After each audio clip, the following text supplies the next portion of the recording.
Ողջույն սիրելի բարեկամներ, ես լրագրող Նարինե Կիրակոսյանն եմ, իմ YouTube-յան ալիքում վաղուց չունենք հերոսապատման էջերից ոչինչ, այսօր վերջապես երկարատև դադարից հետո մեր սիրելի Նարե Սոսեն մեզ հյուր է եկել, բարև ձեզ Նարե ջան։ Բարև ձեզ, հաճելի է նորից շարունակել, հերոսները պետք է չմոռացվեն երբեք և եկեք մեր ողջ ետ դարձած հերոսներին թևութիկունք լինենք, մեծարենք, քանի դեռ նրանք մեզ հետ են, քանի որ գնամեռիր արի սիրեմը մեր ազգում հիվանդություն է վաղուց, եկեք ողջ եղած մեր հերոսներին կարողանանք մեծարել, գնահատել, որպեսզի նրանք կենդանի օրինակ լինեն մեր գալիք սերունդներին և մեր ազգայինը պահպանվի։ Այո, մենք շատերի մասին ենք խոսել, Նարե ջան, ու այս տեսանյութի տակ էլ կդնեմ հղումը, այդ փլեյլիստը, որտեղ միասին ունենք շատ տեսանյութեր, հերոսապատումներ, իսկ այս անգամ ինչ եք պատրաստել մեր հեռուստադիտողի համար։ Այս անգամ ուզում եմ ներկայացնել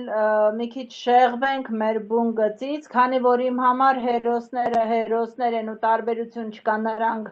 զոհված են, մնացել են կռվի դաշտում, թե ոչ երբ են դարձել, նրանք մեզ հետ են միշտ։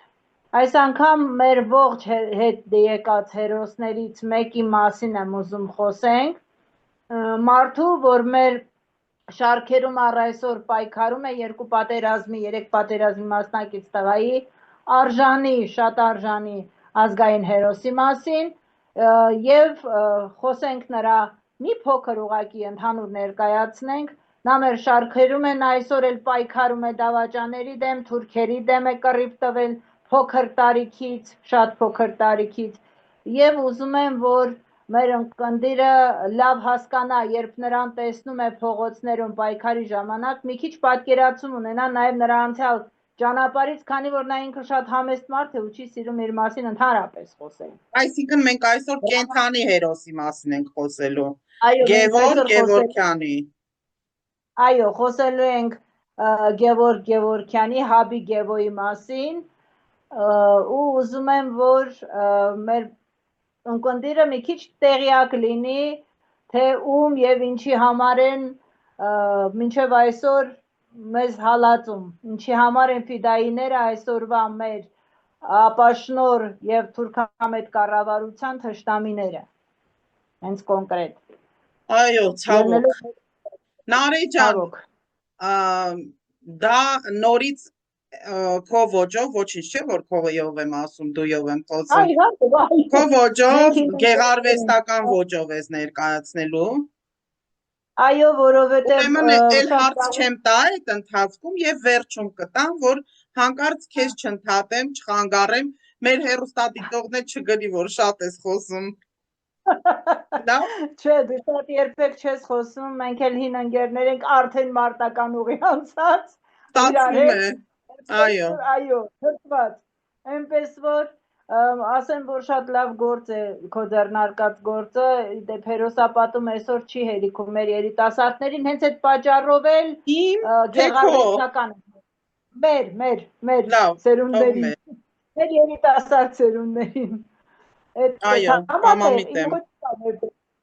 Թող օրինակ ծառայեն, այո։ Հիմա, որ ասում են մենք ինչ կարող ենք անել, ուզում եմ այս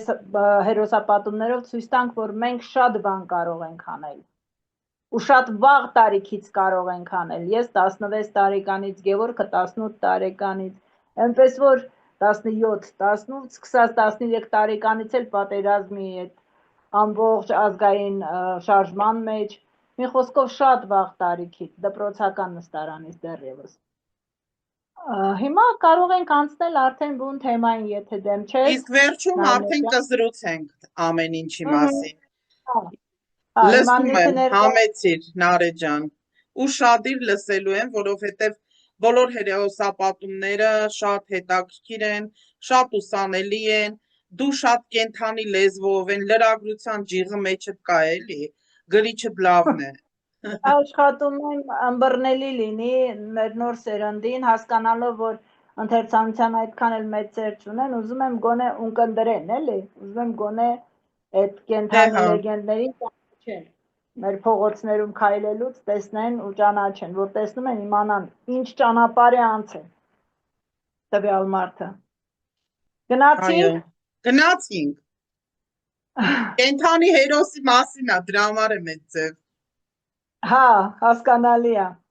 Արծիվները բարձունքներում են ճախրում։ Վերնագիրը այդպես եմ գրել, որովհետև շատ փոքր տարիքից է մեր հերոսը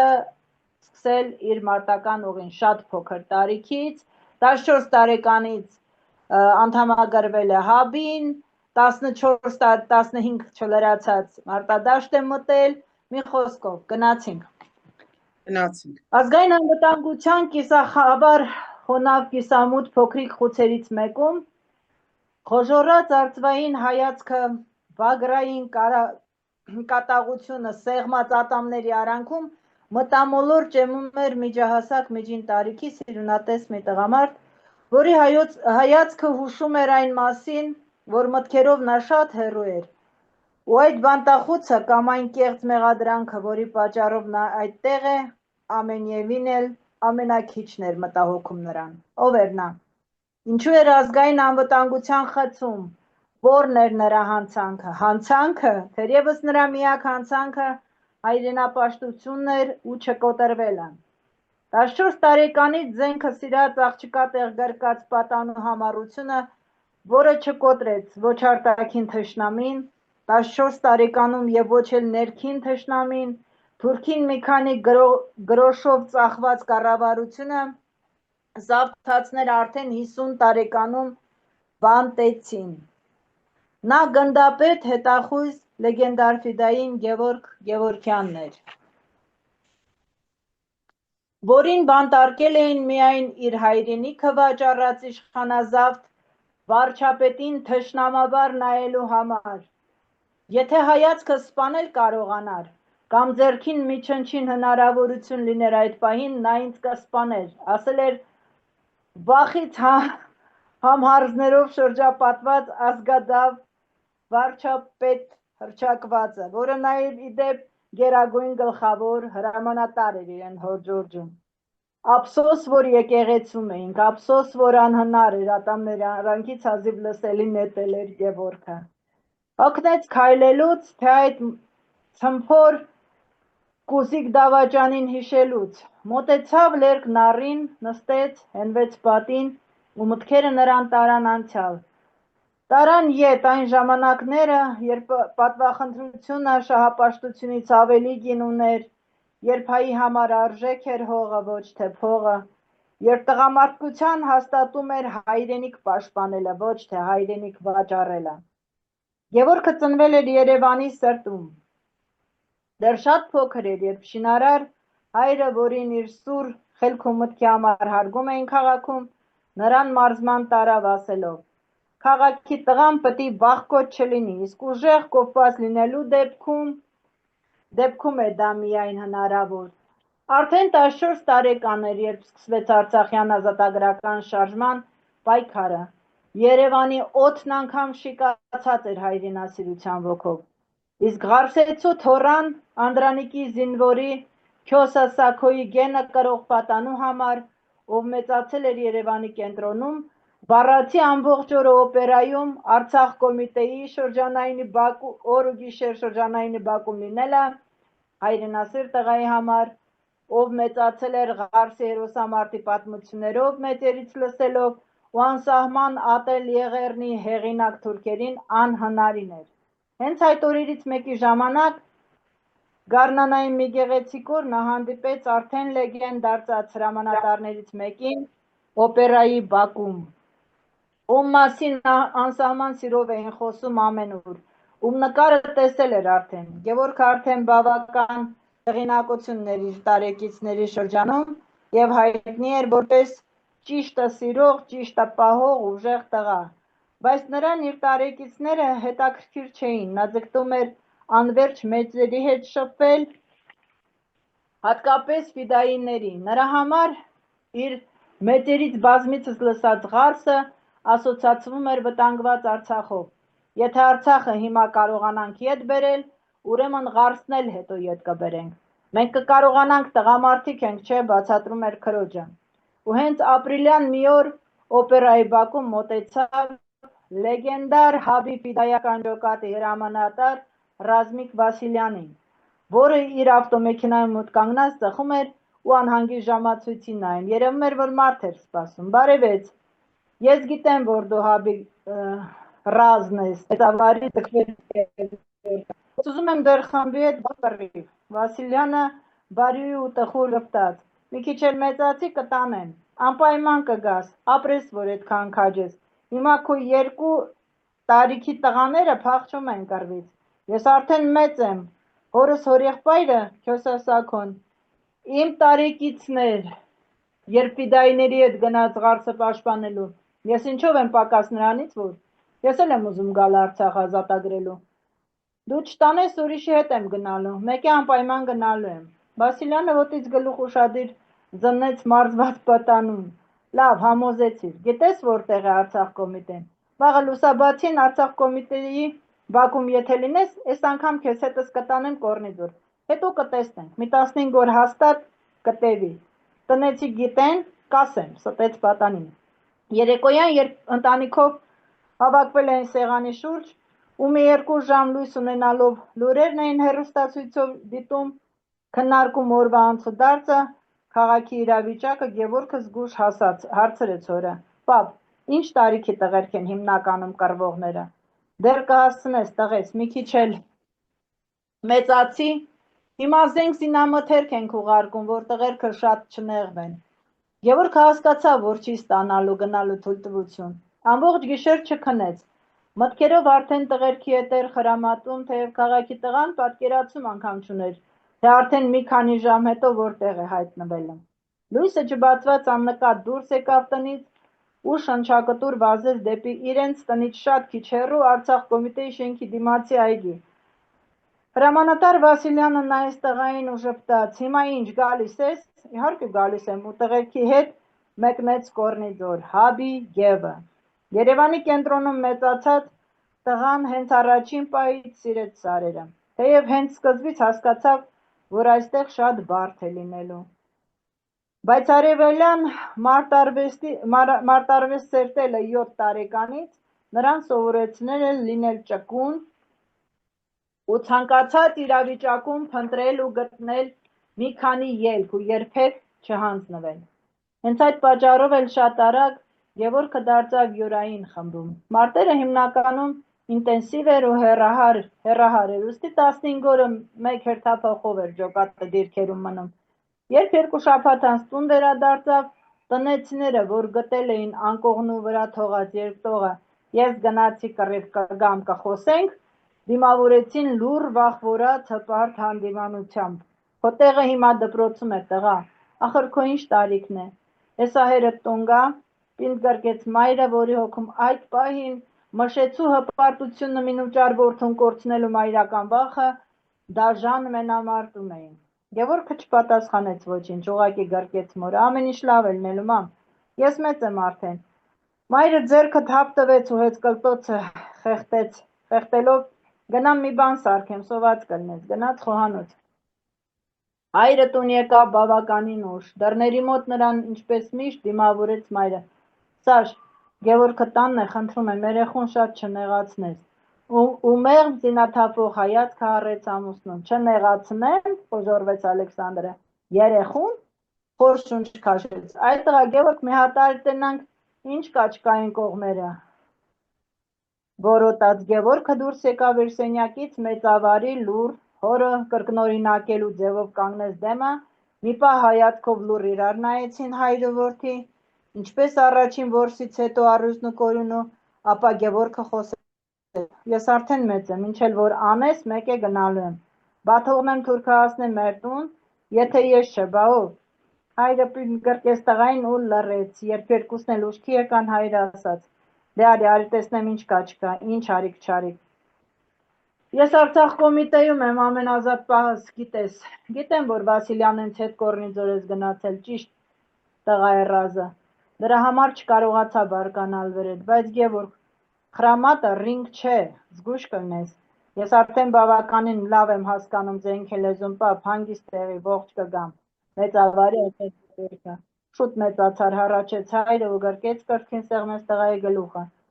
ու Գևորգը սկսեց վարժվել դիրքապահի իր նոր կյանքին, սակայն թշնամին գնալով կատաղի էր դառնում ու Արցախը կանչում էր օգնության,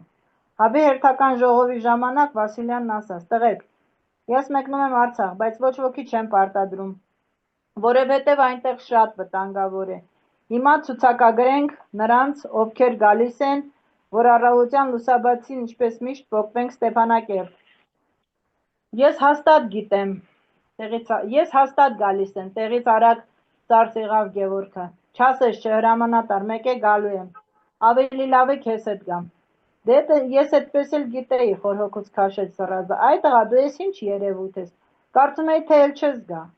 ես ղարսեցի թոռեմ, հրամանատար, հպարտ ձգվեց պատանին, պետք է Արցախ ազատագրենք, որ հետո ղարս գնանք, կգնանք, չէ, հարցական նայեց Վասիլյանին, իհարկե կգնանք տղես, ժպտաց Սռազը, անպայման կգնանք, ցուցակագրելու բան չկար, որովհետև ամբողջ ջոկատը մի մարդու նման որոշեցին գալ, պատանու արարքից գուցե և ազդված, Արցախ մեկնեցին 1991 թվականին, Գևորգին թվում էր, թե Կորնիձորի նման սահմանապահ դիրքերի մարտեր են լինելու, բայց հենց առաջին պահից ամեն ինչ այլ էր, բնությունը դրախտային էր ու ամեն թուփ ու ծառի նայելուց տղան հիացած մտածում էր, չէ հանցանք է այս դրախտը թուրքին զիջելը, առնախում շներ ինքն իրեն չարանում էր, ղարսս լափեցիք քիչ էր, հիմա էլ Արցախս եք լափել ուզում, չեք լափելու, չենք տալու, սակայն այդ գեղեցկության հետ նաև շատ վտանգավոր էր այնտեղ կռվելը,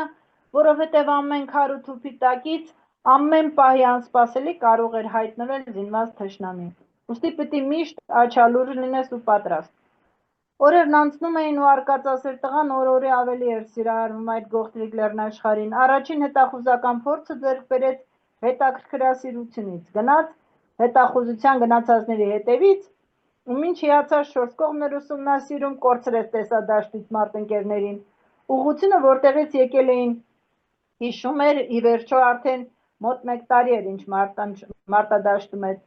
որոշեց, որ ընկերները դժվար թե ետ գնացած լինեն, ուրեմն առաջ են գնացել ու քայլեց առաջ, մինչ ուշքի եկավ, թե ուր է հասել, այդ անծանոթ վայրում հայտնվեց ադրբեջանական գյուղերից մեկում,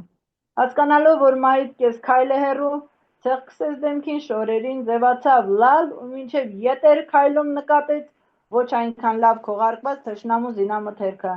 որը մեր դիրքերից չէր երևում, սկսեց շրջանցել գյուղը, թուրք կանայք կարծելով, թե կողքի թուրքական գյուղերից է հոգեշեղված երեխա է, ցավակցաբար գլուխներն էին օրորում, ինչ որ քաղցրավենիք էին հյուրասիրում, անմնաս հասավ մեր դիրքերը,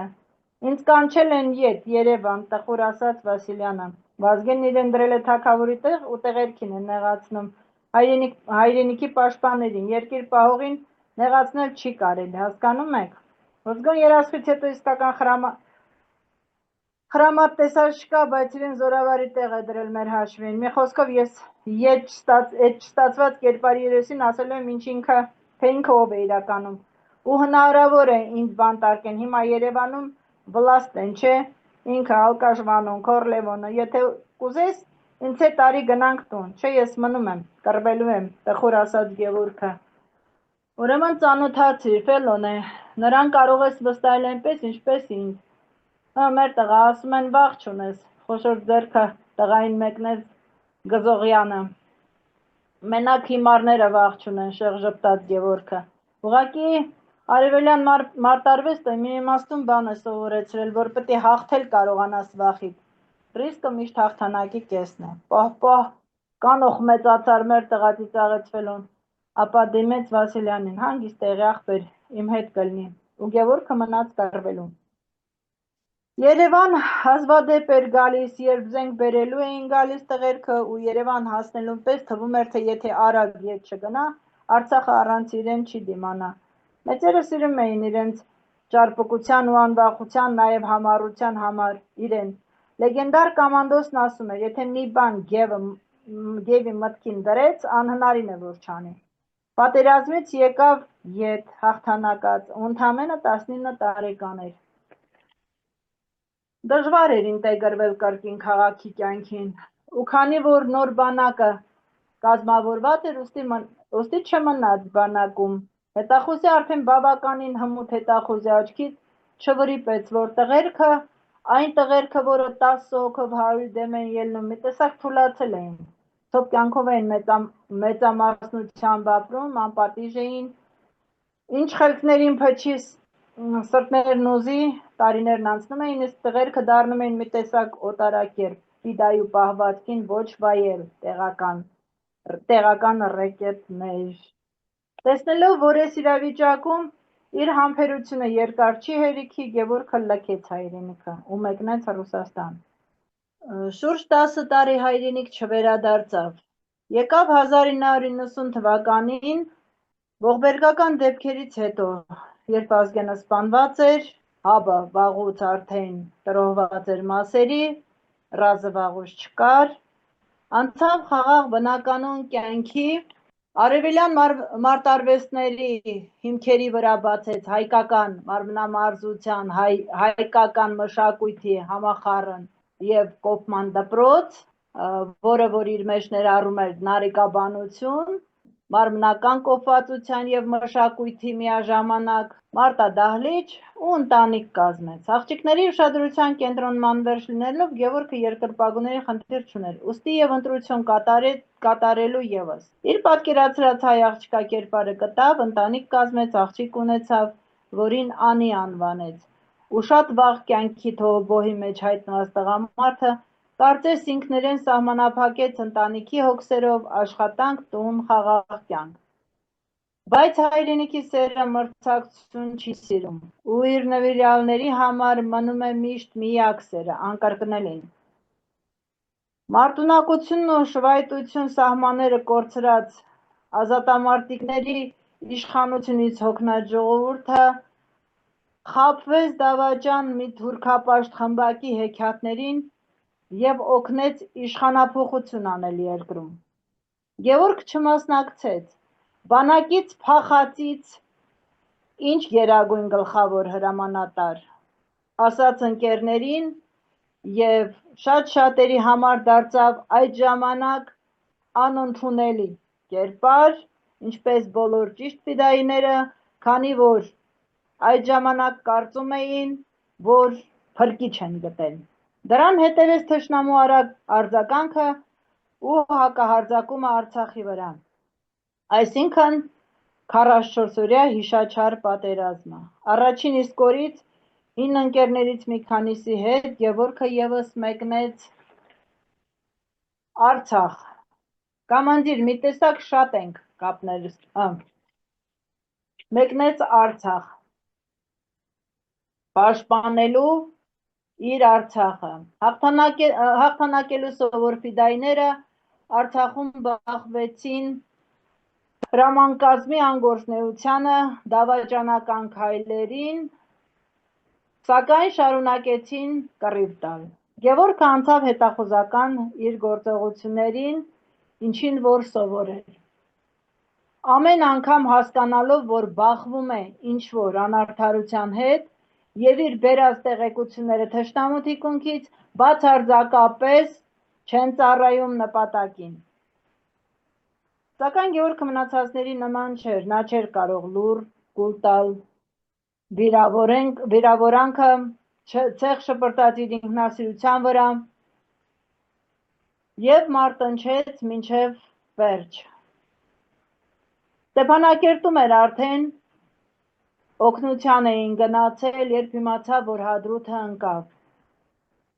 Իր համար շատ ողբերգական էր, քանի որ սրտի բոլոր թելերով ինքը կապված էր Մարտակերտին և Հադրութին։ Լացելու աստիճան ցնցման մեջ էի, պատմում էր։ Հարցրեցի ընկավ, տղերքն ասեցին ծախեցին։ Ու ես հասկացա, որ սխալ ենք սկսել ազատագրումը։ Պետք էր Երևանից սկսել ազատագրել, որպեսզի ունենայինք ամուր սահմաններ։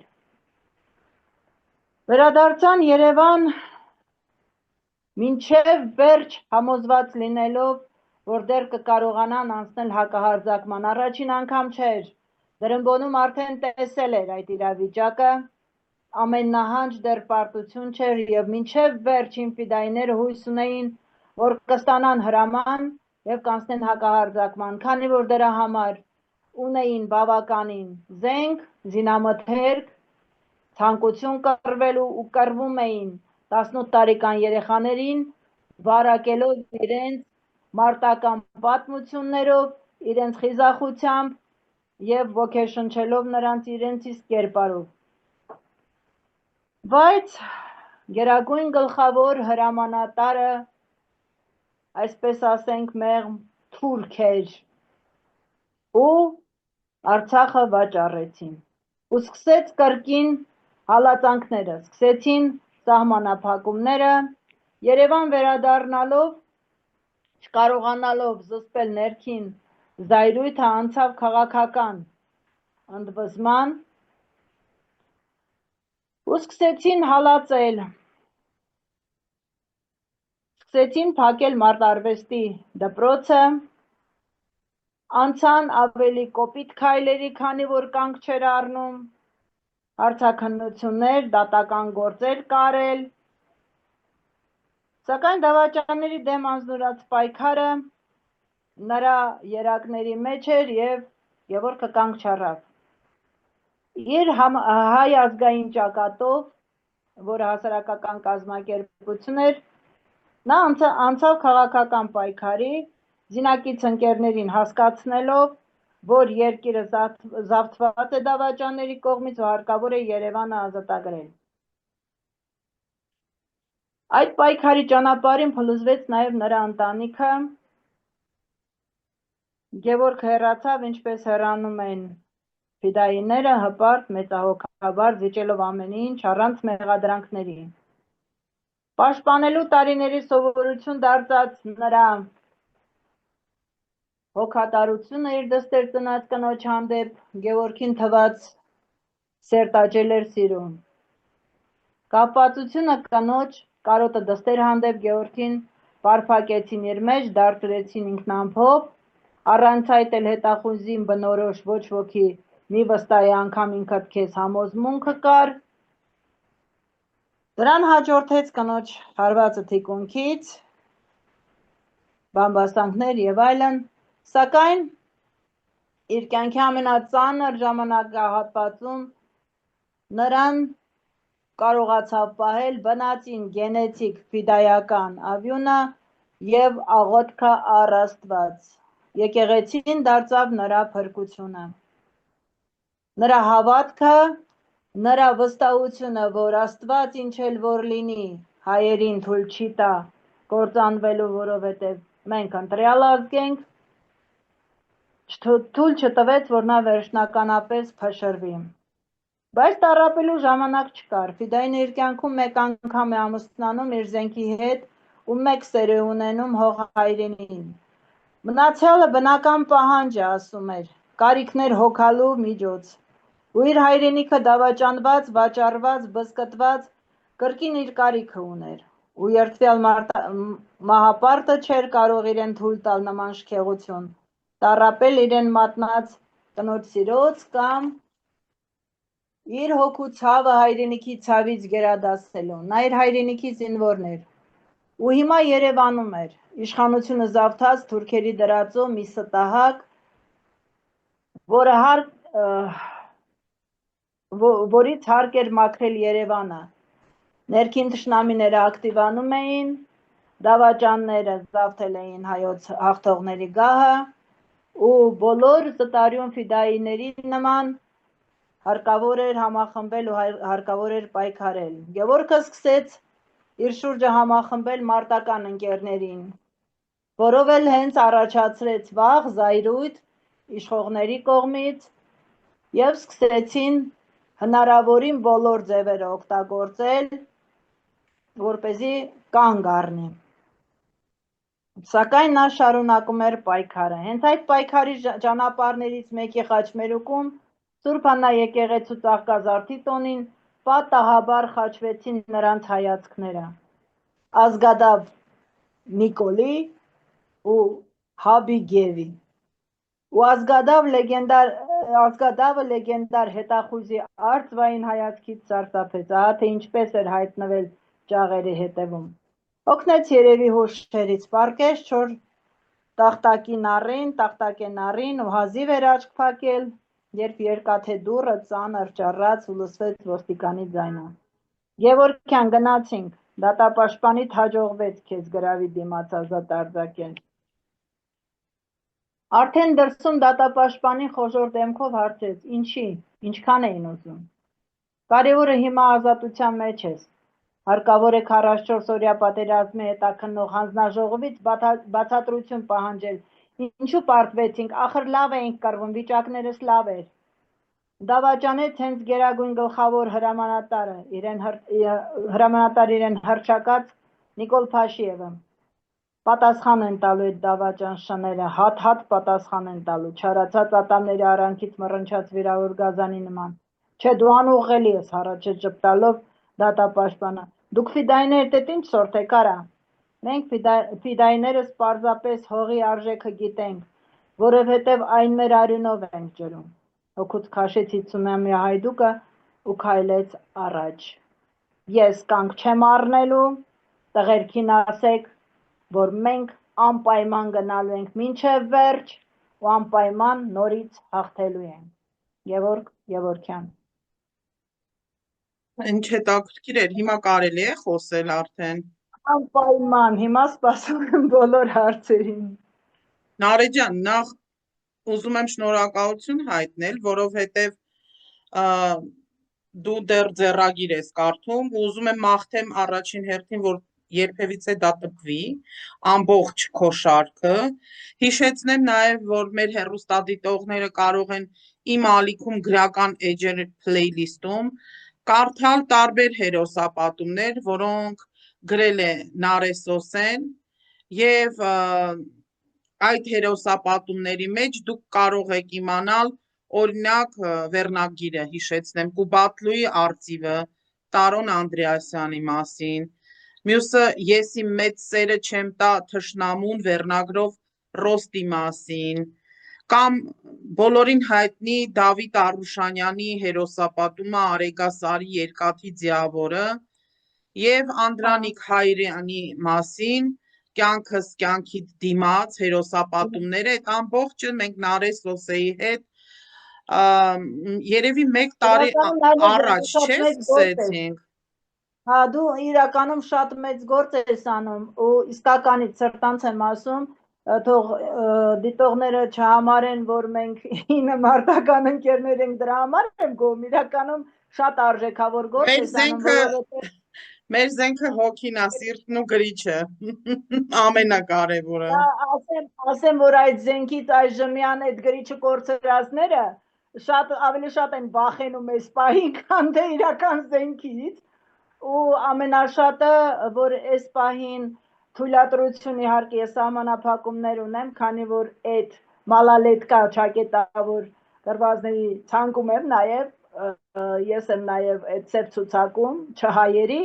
ամեն դեպքում բանը, մենք շատ մեծ գործ ենք անում, ավելի ճիշտ դու, որտեղ ես մեկա գրում եմ, լուսաբանելով շատ մեծ գործ ես անում, որովհետև ես մաղթեցի, որ գիրքը տպվի, դրա համար, հիմա ինչ խոչընդոտ կա, որ տպվի։ Շատ մեծ խոչընդոտ կա, բոլոր հայրենասեր, ընդհանրապես ինձ արգելած է, ինձ ոչ մի տպարան չի տպագրում, ասեմ, նաև չգիտեմ մասնավորները ոնց, բայց ինչքան որ հայտ եղել է, ասենք, կիսա մասնավորից ՍՊՀ-ՄՊՀ-ներին չեն տպագրել հայրենասիրական ոչինչ, միայն բանաստեղծները, այն էլ եթե սիրային է, դրա համար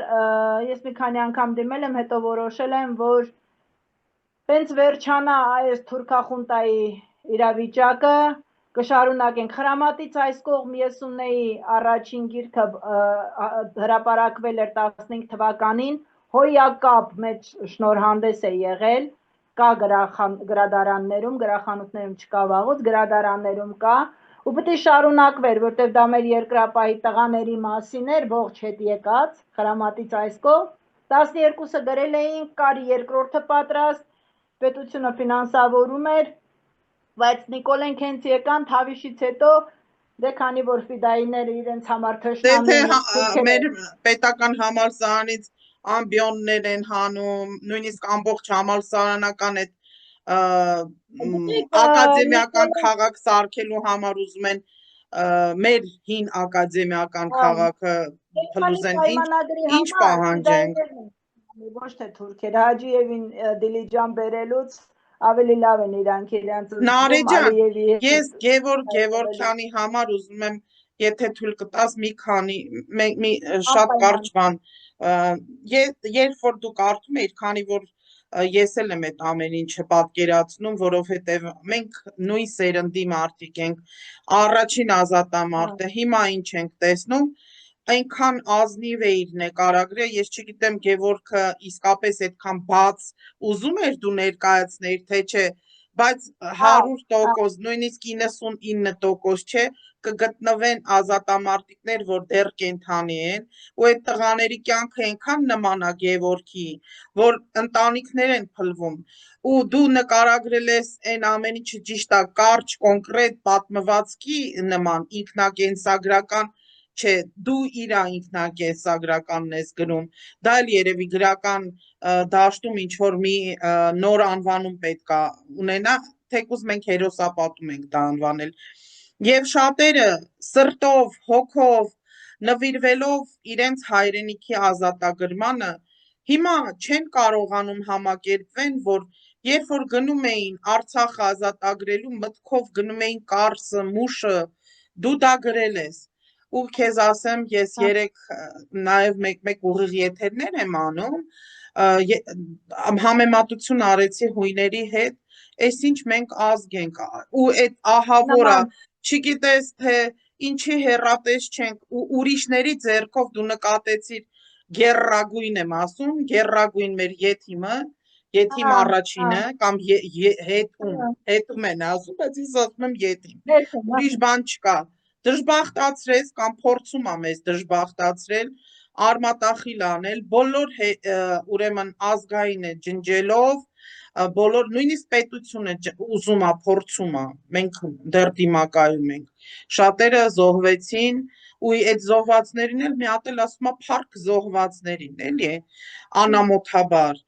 և այս պատմվածքով Գևորգի պատմությունը ինձ տարավ նաև դարեր շարունակ ինչու ենք մենք նույն այն որ ասում է եղանի վրա ենք կանգնում, նույն եղանի ու ոչ թե Մուշը ու Կարսը հետ բերեցինք, հլը մի հատ էլ մեր ազատագրված Արցախը կորցրեցինք եւ Գևորգի կերպարի ժամանակ մի հատ էլ կներես, ընտանիքն է կործանում, որովհետև կռվող մարդու ազատամարտիկի կյանքում ամեն ինչ հեշտ չի, ձեզ թվում է թե ինչ որ մի հատ, չգիտեմ, Spider-Man պետքա լինի, կամ չգիտեմ ինչ որ անիմեի հերոս եւ այլն, սուրը հանեց, էս արեց, այն արեց, չեն հասկանում, որ ոնց է կենցաղում, մարդու հետ ինչ է կատարվում, ու դա օգտագործում են մարդու նաև թուլությունը, տեսեք, մարտական դպրոցն են, հա, փակե, ոնց են փակե, հենց ինձ չեն փակե, գործ են կարում, էսի լավը չի, էսի, այսինքն այն քրիստոնեություն էլ չունեն, հա, հելնում է Սաղմոսաները կարդում այդ գերրագույնը, ու այդ Սաղմոսներով ինքը ինչքան վիշապ ու բան կա, հա, դժոխային արտաբերում է մեր երկրի վրա ու մարդկանց, դու ով ես, որ մեղադրես, դու ով ես, նույնիսկ Գևորգի դեպքում 14 տարեկան է եղել, որ մտել է պայքարի մեջ, 15-ը չլրացած, հենց այդ նույն 14 տարեկան պատանին, ինքը անգամ պատկերացում չուներ ուր է հայտնվելու, հետո արդեն որ հայտնվել է, արդեն ոնց որ ընկել է թասիբի, ոնց որ երեխայական այդ էնտուզիազմը եղել է, հետո մեծացել է այդ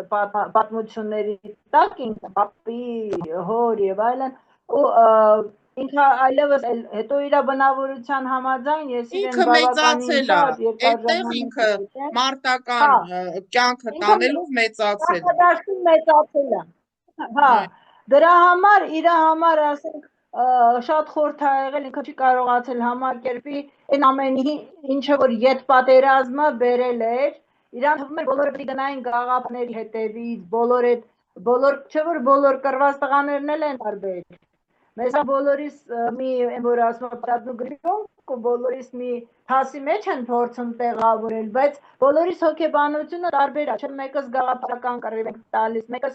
ասենք ուղղակի ընկել ենք այնտեղ, մեկս ինչ որ ամեն մեկը տարբեր իր պատճառաբանություններն ունի, չէ՞։ Ամեն մեկից դրդումն ու բրդումն էլ է տարբեր, էլի։ Գևորգի դեպքում ինքը ամեն ինչ կարող էր տվեց հայրենիքին, տալիս է դեռ ու այդ այն տեսակն է, որը որ չի վաճառվում։ Մեկ խնդում ենք, որ հանդիպում ենք, ասում է, արի սենց անենք, դրենք ճակատներից չենք վաճառվում, որ վերջապես ձեռ քաշեն, չփորձեն առնեն, ծախեն, տեղավորեն ինչ որ խմբակների տակ, որովհետև այն մասը, որը որ պատրաստ է գնալ փողզիջումների ներկա թուրքական կառավարության հետ, նրանք նաև փորձում են ինչ-որ կերպ մեզ իրանց տակ ճկեն, ինչ-որ մի ձևի առնեն, ծախեն, դնեն, վերցնեն, այդ տեսակը չի վաճառվում, որովհետև եթե մնացածին փող է պետք, մեզ հող է պետք, մեզ մեր երկիրն է պետք, մենք չենք կարա կամ նստենք նայենք, թե ոնց են մեր ստեղծած սարքած երկիրը բանակը, բառացի ավերում, իսկ եթե ասում են գնացեք արեք, փաստ չի, դա սիստեմա է, փաստ չի, որ եթե Նիկոլը չլինի, Ալենը նրա փոխարեն չի տանգվելու մեջտեղ կամ մեկ ուրիշը։ Դա սիստեմա է, պետք է սիստեմայի հետ կռիվ տալ ու սիստեմայից մաքրել Երևանը։ Այսինքն Հայաստանը։ Համամիտ եմ, մենք ուղղակի որ այս շարքի հետ կապված ես կուզենայի նաև մի քանի բան ասել, որ նմանացնում ես ուրիշ մարդկանց, ճիշտ է, մի արշինով պետք չի բոլորին չափել, բայց այն պայքարը, որը քո ընտանիքի, քո հողի համար է, քո բնի, քո տան համար է, դա արդարացված է, իսկ որ ասում են հող մեզ պետք չի եւ այլն, բա այդ որտեղ են ապրելու եւ հետո ում եք թողում գերեզմանները, ում եք թողում, եթե նույնիսկ քրիստոնյա չեք, ձեր եկեղեցիները, բամեհյանները, հա, արդեն չգիտես սրանց հետ ոնց խոսաս, որ Աստվածն է իրանց Աստվածը։ Կրոն չի, կրոնը կրոն, ես օրինակ այդ աստիճանի ինքը ես հավատքի մասին եմ, Նարե ջան ասում, ես կրոնի մասին չեմ ասում, բայց եթե մարդը ինքը իր սրտի մեջ է, ոչ մի հավատք չունի, այդպիսի բան կա, պատիվ չունի, տեսեք, մենք ունենք ազգային ժողովին պատիվ ունեն, բայց խորությամբ մի հատ այդ բառակապակցությունը, եթե դու չունես ու կորցնում ես շատ ազգեր, հատկապես քրիստոնյա ազգեր, մեծ նշանակություն են տալիս այդ պատիվի եւ մուսուլմաններն էլ են տալի, բայց մենք անպատիվ ենք դարձել, հա, ստելով ու մասսայական ընտանիքը խառնելով, մարդու կենցաղի մեջ մտնելով, անձնականի տրուսիկի մեջ մտնելով կներեք արտահայտությանս համար, չէ՞ որ օդանավակայանում Ռոբերտ Քոչարյանի նկարում են, սարքում են դրոշակ, կամ այսօր մեր հանդիպումից առաջ մի վարքյան Նարե ջան կներես, հետո թե չեք ասեն իրար ընդհատում ենք, քանի որ բանը, ես էլ ասում եմ ու տալիս եմ ձայնը քեզ, չեմ սիրում, որ հետո գրում են, ընդհատում եք, չէ ժողովուրդ ջան, ես սովորական հանգած ջղայնանակ, մեկնաբանցում եմ, փիս բաներ չգրեք, կբլոկեմ։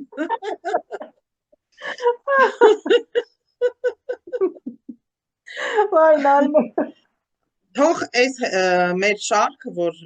շարունակեցինք այսօր, Նարե ջան, թող հույս տա, առանց հույս մարդը չի ապրում, թող մենք միասին, այն որ ասում են միասին կարող ենք, միասնականանենք, 8 տարի է, Նարեն, նման մարդիկ, ուրիշ մարդիկ, հա ասում են այ մարդ, հայրենիքի, հանուն հայրենիքի, դուք գնգել եք շպիոնա, այսի շպիոնա, գլխավոր շպիոնը նստել է երկրի ղեկին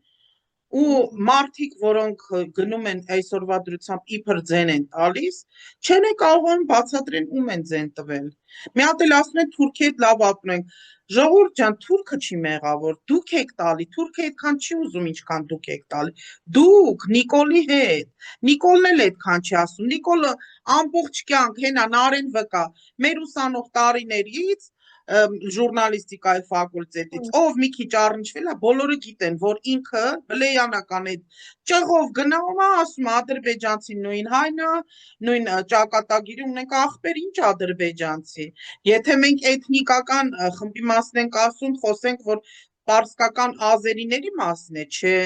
դե ուրեմն իրանք Ալիևը ստեղծում է պետություն, իսկ մենք պետությունը հազարամյակների կործանում ենք։ Նարէ ջան, շնորհակալություն, խոսքը քեզ եմ տալիս։ Հիմա ինչքան ուզում ես խոսա, մենք մի 10-15 րոպե կարող ենք։ Ես այդքան խոսելու բան չկա, ես ուղղակի ուզում եմ ասեմ, որ ադրբեջանցիներն կոպցիան թաթարներն ու թոքերը ընդհանուր մամեդականության հետ էլ ոչ մի կապ չունեն, նրանք մամեդական չեն, նրանք այստեղից այնտեղից զավթիչներ են, Ադրբեջանը ախր ինչ է կամ Թուրքիան, դա լեզգիների երկու պարն է, թալիշների ադատները, հայերի կուխնյանու, այսինքն խառը խշտիկ հավաքած այստեղից այնտեղից ստեղծած ինչ որ բան է։ Իսկ ինչ վերաբերվում է Նիկոլին, Նիկոլը ինքը, ես ասել եմ դրա մասին, մենք իրար հետ արել ենք այդ հաղորդումը, Նիկոլը թուրք է, ու ես ուղղակի մեղադրում եմ նրանց, ովքեր այդ թուրքին ծառայում են։ Հիմնական նրա զենքը մեր ոստիկաններն են, որ պահից, որ մեր օրգանները, սահմանադրական դատարանը, ոստիկանություն, նրան չծառայ, Նիկոլը ոչ ոք է։ Այսինքն Նիկոլին հավասար է ցանկացած ոստիկան, որովհետև եթե ասում է ես գործ եմ անում, տղա ջան, դու գործ չես անում, դու հայրենիք ես վաճառում։ Դու քո երեխային ես վաճառում Թուրքին։ Այսօր Նիկոլին պահելով, նրան հաստատելով իր աթոռին, դու քո երեխային վաճառում ես Թուրքին։ Արդեն ոչ միայն ոստիկանները, այլ բոլորը, որ աշխատանք ունի։ Դատավոր, այո, Նիկոլի օրգանները, ես միշտ ասում եմ Նիկոլի ներքին օրգանները, որտեղ ուրիշ ոչ մի բան, նրանք ուրիշ անուն չունեն։ Հիմա այդ ամբողջի հետ միասին մենք մնացել ենք շատ քչերս, անցած անգամ ասեցին, որ մեր հրամանատարներից մեկը շատ վատ իրավիճակում է, Հաբի Արամուն, մենք գժվում ենք ուղղակի։ Բայց որ մեկին ասենք, Նարէ ջան, Աշոտ Երկաթին ասենք, որ մեկին, բոլորի վրա գործ ա կարել։ Կամ թեկուզ Սասնա Ծռերին էին այս վերջերս հիշե, ոնց էր գնացել Պավլիկին նկարում։ Ուր են Սասնա Ծռերի տղաները, եթե մեռած չեն, ուրեմն Հայաստանից դուրս են։ Ումն ինքը նորմալ փող է։ Պավլիկը նստած է այն մնացածներից, այդ որից մեկին ցույց տու, մեկին, որ ֆիդայինա ու նրա վրա քրեական գործ չկա, մեկին։ Ասենք չհիշեցնեմ ոնց է Ալիևը Ռամիլ Սաֆարովին ու իրան նմաններին հերոսացնում։ Քարամ Սլոյանի գլուխը կտրածին ոնց է հերոսացնում։ Դե ես որ ասում եմ, մենք ճիշտ են ասում են տղաները, դա Մոնթեի խոսքերն ա եղել, որ ասել է Երևանից մենք սխալ սկսեցինք, ջանım, պետք է Երևանից ազատագրելը սկսենք, այո, պետք է Երևանից սկսենք, եթե մենք այն ժամանակ ՀՀՇ-ից սկսենք մաքրագրել, այսօր Նիկոլ չէինք ունենա, որովհետև Նիկոլը այդ նույն ՀՀՇ-ի ծնունդն է։ Ասենք ոչ թե հայ համազգային շարժման ծնունդը, այլ հենց այդ ձևավորված խմբակի։ Պետք է անցնենք, այդ ճանապարհը ուրեմն պետք է անցնենք։ Ես կարծում եմ երևի մեր քթին միջև Նիկոլի զրոյական վիճակը չգանք, ոչնչություն մեզ զգանք։ Մեր քթին չի գա, ուրիշ ճար չկա։ Պետք է իշխնենք, որ բարձրանաս, դրա համար ենք քրիստոնյա, գրված է, չէ՞։ Պետք է ընկնես, որ բարձրանալու գինը իմանաս։ Հիմա ժամանակն է արդեն բարձրանալու, դրանից ներքև ընկնելու տեղ չունենք։ Ես մեռա ասելով ու այո, երբ չի լինում դեղ ու ճար, խենթերն են գտնում հնար, հիմա արդեն նորից մեր հերթն է, ու այս անգամ ես Գևորգին մի բան կուզենամ, հուսամ ինքը կլսի, քանի րոպե է մնացել, հա, նախ մարդը, որ սիրուն է իր հոգով, ինքը արտաքինով էլ է սիրում, հուսամ, որ եթե իսկապես այդ սերը մնացել է, իրանք կմիավորվեն, բայց եթե մարդը գնում է, թեկուզ կինն է գնում, եղբայրը, քույրը, նույն քրիստոնեության մասին հիշեցիր, ժողովուրդ ջան, սիրելիներս, Գևորգին էլ եմ ասում, մենք գնում ենք, ես ևս այդ ճանապարհին կորցրել եմ, ես ևս այդ ճանապարհին իմ ընտանիքն էլ այդ ճանապարհին փլուզվել, ու ես ասեմ, եթե ամենածանր պահիդ քո թիկունքին քո կես կոչվածը չի կանգնում, նա պետք չի նրա մասին անդրադառնալ, ուղղակի պետք չի անդրադառնալ։ Ուզում եմ ասեմ, որ միշտ մարդիկ գնում են, կամ այդ ձև են գնում, կամ մահանում են։ Դա եմ ասեմ, ուրեմն պետք է բաց թողնել։ Ամենակարևորը ֆիդայինի համար միշտ եղել է ամուր թիկունք ունենալը, ընկեր կլինի դա, կին կլինի, ամուսին կլինի, թե ով, պետք է թիկունքդ ամուր լինի։ Եթե ծանր պահի թիկունքիդ չունես այդ վստահությունը հանուն, որի կարելի է գնալ, քո այն լավ պահին պետք չի, որ կողքդ լինի, ումա պետք։ Եթե ես պետք է վաղը հաղթեմ ու պետք է ասեն կամ ասեն ես քեզ սիրում եմ ու այդ սերը գործնեություն չլինի, իմաստը ո՞րն է այդ սիրելու։ Այո։ Ու դա կապ չունի, սերի հետ կապ չունի, այնպես որ Գևորգի դեպքում ես ուղղակի կմաղթեմ, որ պինդ լինի, առողջ լինի ու եղբայր, մենք դեռ հաղթելու ենք ու դու դա լավ գիտես։ Այնպես որ հաստատ մեր ժամանակներն են, նորից ֆիդայական ազատագրման ժամանակ է, ու այո, մենք հենց ֆիդայիներս պետք է դա անենք, դա քաղաքական գործ չի, դա դիպլոմատիայի գործ չի, դա ազատագրման շարժում է ու այո, հենց մենք ֆիդայիներս ենք անելու դա։ Որովհետև թուրքը թուրք է, սահմանից այս կողմ, թե այն կողմ, տարբերություն չկա, իսկ մենք հայրենիք կորցնելու ոչ ցանկություն ունենք, ոչ այլևս հնարավորություն։ Բացի դա արդարությունը պետքա վերականգնվի, որովհետև ինչպես Միքայել Սրբազանն է ասում, սա անարդարության եւ Բագրատ Սրբազանն էլ էր ասում, սա անարդարության դատարանն է, անարդարությունից պետքա մենք ազատվենք, արդարություն պետքա վերականգնվի։ Ու սկսենք մոռանալ, որ այդ ստախոսությունը լավ բան է, նյութապաշտությունն է, լավ բան չի, ժողովուրդ ջան, շատ վատ բանի եք տանում։ Վաղը մյուս օրը նույն վիճակին դուք եք լինելու, ձեր գերեզմանները գալու են պղծեն։ Ճիշտ է։ Շնորհակալություն Նարե ջան։ Պետք է պաշտպանենք Սյունիքը ու Երևանը կարողանանք ազատագրել թուրքերից։ Մինչև Երևանը թուրքերից չազատագրեն, գլխից է հոտում ձուկը։ Ես թուրք չեմ ասում, ես իրանց ասում եմ թշնամի։ Դե հա, տարբերությունը մեկ է։ Ես էլ եմ շնորհակալ շատ շնորհակալ եմ, հուսամ հերոսապատումները դաս կլինեն մեր երիտասարդ սերունդին, որտեղ մենք ունենք դեռ հերոսներ, որոնք մեր շարքերում են, մեր հետ քայլում են, ու պետք է որ մեր երիտասարդները ընդօրինակելու կերպարներ ունենան, կենթանի հերոսների մեջ ունենան, որտեղ կան այդ հերոսները մեր շարքերում։ Այո, քանի կենթանի են, գոնե նորմալ վերաբերվենք այդ մարդկանց, հասկանանք։ Նարե ջան, դու մի հատ էլ հերոսապատում ունես, չէ, ու կիսատ էր մնացե։ Գուցե եթե ավարտես, եթե հոգի ու սիրտ ունենաս շարունակելու։ Ես երկու հերոսապատում ունեմ, մեկը երկուսն էլ չկան այժմ, մեկը հենց կոնկրետ իմ քեռին է, լեգենդար հրամանատար եղել, լեգենդար հերոս է եղել ու հետախույզ, բոլորը գիտեն իրեն, Հարությունով Սերգո են ասել, կամ էլ ասել են Սերգոն, Ղարաբաղի Սերգոն, ու ինքը մի այլ կերպար է, երբ բանը օդանավերը կարողացել է թուրքական, ադրբեջանական օդանավերը Բաքվից գողանալ տալ ու բերել ռմբակոծիչները, ու դա մեծ օպերացիա է եղել, այդ ամեն ինչը ես ընթացքի մեջ է գրում եմ, բայց Արտուրը կլինի մոտ օրերս, Արտուր Հակոբյանը, սիրելի բարեկամներ, հա, մենք արդեն մեր Zoom-ով ենք խոսում Նարեի հետ, որ կարողանանք ձայնագրենք, երկրորդ անգամն է արդեն, երկու մասից է, բայց դուք մի վիդեոյով կտեսնեք եւ վերևում դուք i-կետիկով կտեսնեք Նարեի մասին, կդնեմ տեսանյութը, ով է Նարե Սոսեն, մենք առանձին վիդեո էլ ունենք բացի հերոսապատում, այդ հերոսապատումների ուրեմն մասը կդնեմ, դուք կտեսնեք, եթե ծանոթ չեք, եւ շնորհակալություն, եթե մեկնաբանություններում գրեք ձեր պատմությունը, եթե կա կամ ոնց ազդեց այս կոնկրետ Գևորգ Գևորգյանի պատմությունը։ Ստեսություն Նարե ջան, շնորհակալ եմ։ Շնորհակալ եմ, ես էլ եմ շնորհակալ, առայժմ Նարեջան։ Առայժմ